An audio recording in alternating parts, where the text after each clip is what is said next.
안녕하세요. 오늘은 존 칼빈 두 번째 이야기를 나눠보도록 하겠습니다. 책은 이제 이 책으로 제가 나눈다고 말씀을 드렸습니다.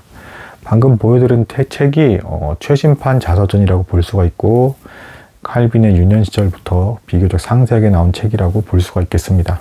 그래서 이 책은 칼빈의 할아버지 때부터 해서 이야기가 짤막짤막하게 시작이 되고 있습니다.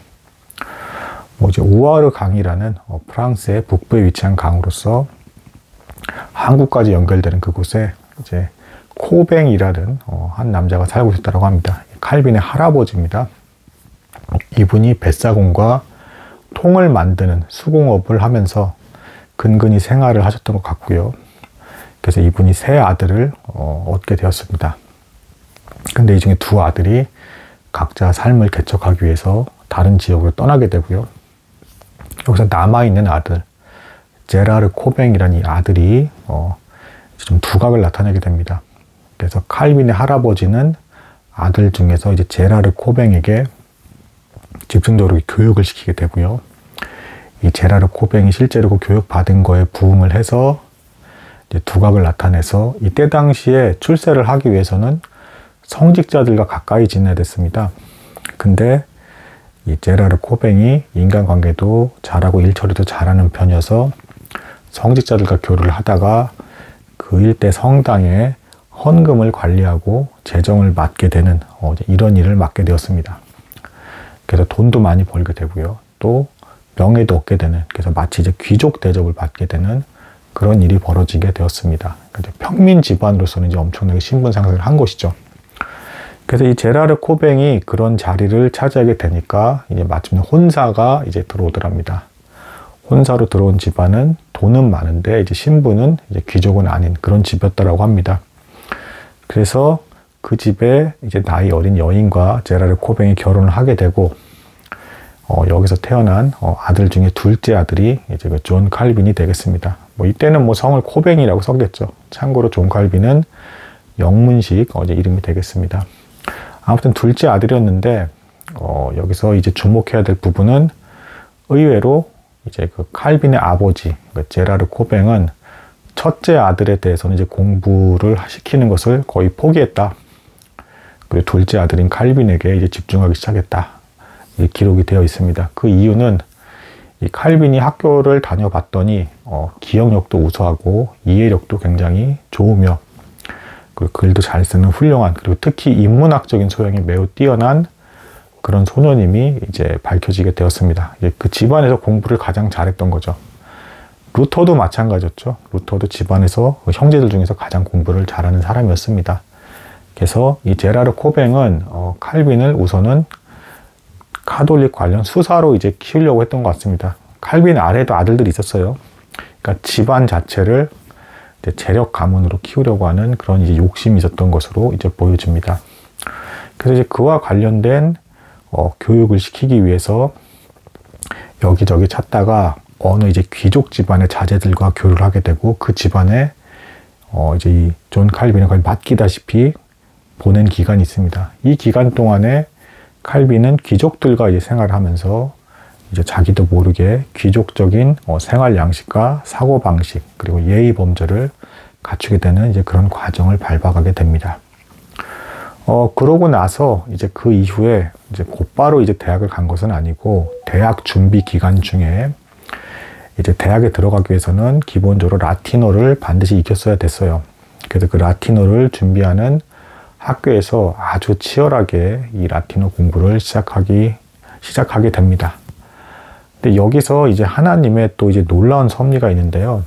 이때 당시에 존 칼빈이 막 그 라틴어 학교에 들어갔을 때, 책이 아주 형편없다라고 합니다. 그러니까 후대에 봤을 때, 이때 존 칼빈이 사용하던 그 책은 너무 후지고 낙후된 책이었다.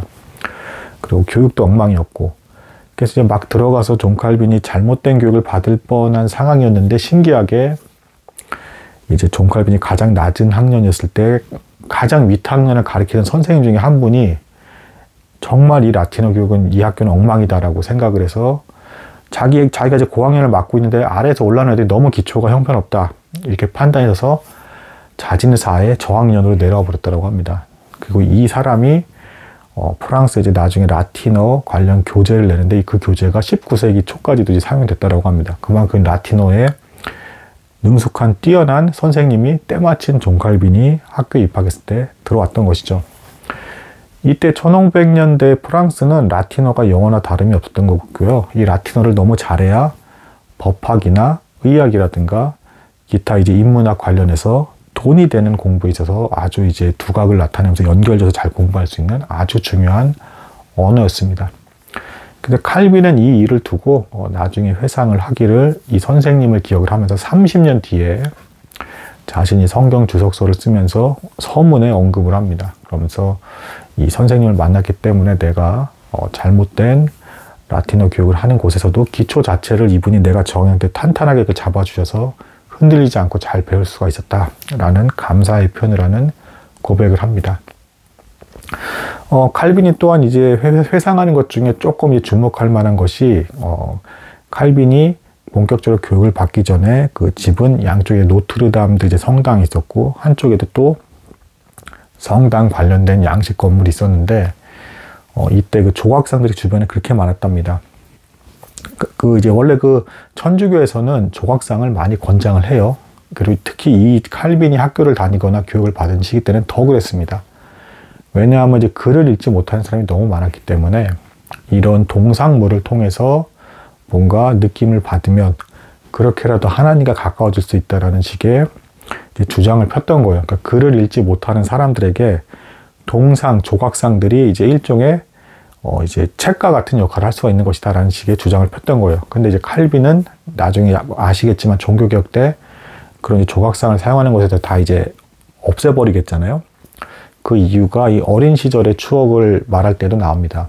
그 성당 앞에 스테반 동상이 있었는데 스테반은 이제 그 사도행전에서 나오는 그 이제 첫 순교를 당한 인물이 되겠죠. 근데 이 스테반 집사가 그 순교를 당할 때 주변의 사람들이 이제 막 돌로 던지고 이제 박해를 했잖아요. 그런 조각상이었는데 사람들이 그 조각상의 뜻도 모르고 심지어는 이 돌을 던지는 사람들에게까지도 다 이제 막 꽃단장을 해주고 장식물을 위에 얹어주고 하면서 거기에다 기도하고 막 이러더랍니다. 너무 황당한 일이죠. 그러니까 천사 같은 스테반을 박해하는 동상의 조각물까지도 그 뜻이 뭔지도 모르고 숭배하고 거기에 이제 뭔가 이제 장식물을 막 얹고 막 하는 것을 보고 칼빈이 대단히 이제 안타까워하는 이제 뭐 그런 기록도 나옵니다. 아무튼 칼빈은 그 라틴어 교육을 잘 마친 뒤에 이제 드디어 대학교에 진학하게 됩니다. 몽테기라는 이제 대학인데 뭐 오늘날 생각하는 그런 대규모의 대학이라고 생각하시면 안 돼요. 이때 당시에는 다 교육 환경이 좀 많이 열악했습니다. 그래서 이 대학교에 심지어는 어떤 분위기였냐면 교수인데도 학생들을 때렸다라는 기록이 있습니다. 그리고 또 추가적인 참고로 칼빈이 어렸을 때 시절에 이때 당시 프랑스의 교육은 어땠냐. 애들이 조금만 잘못하면 묶어다가 채찍으로 때리는 상상이 안 가는 이렇게 무서운 시기였습니다. 그래서 애에게 마치 어른처럼 살아가라고 강요하는 대단히 무서운 시기였단 말이에요. 그러니까 대학교에 갔을 때도 뭐 학장이나 교수가 학생을 막 때리고 그리고 이제 뭐 도중에 보면 아스팔트 같은 데 길이 이제 잘못되어 있으면 공사하고 수리하고 삽질하는 것도 학생들에게 시키고 완전히 군대식의 어떤 그런 문화인 것이죠. 이런 이제 살벌한 곳에서도 칼빈은 묵묵하게 모범생으로서의 역할을 하면서 공부를 꾸준히 잘 진행해 가고 있었다라고 이제 기록이 되어 있습니다. 그래서 이제 여기까지가 대략적인 칼빈의 이제 막 대학교에 들어갔을 때 그 상황인데 이 대학교에서의 일은 이제 조금 더 이어져서 이야기를 말씀을 드릴 건데 이때 프랑스의 배경이 어땠냐. 막 루터의 신학사상이 들어오고 있던 시기였어요. 근데 프랑스는 천주교가 압도적으로 이때 우세했었고 그리고 이 칼빈이 다니던 이 학교의 학장이라든가 교수님들은 거의 다가 그 천주교가 말하는 신학 사상을 이제 오로지 그것만 이제 옳다라고 생각하는 그런 사람들이어가지고 조금만 다른 의견을 보이면 루터의 신학 사상이다라고 몰아가면서 다 쫓아내버리고 파문시키고 죽여야 된다라고까지 막 말하면서 이렇게 과격하게 반응을 하던 그런 사람들이었다라고 합니다. 이 당시까지도 물론 칼빈도 그게 뭐 잘못된 건지 뭐 비정상인 건지 뭔지도 모르고 일단은 꾸준히 학교를 다니면서 교육을 받던 그런 시기라고 볼 수가 있겠습니다. 이후에 이제 어떤 변화의 과정을 밟아갈지에 대해서는 제가 다음에 말씀드리도록 하겠습니다. 들어주셔서 감사합니다.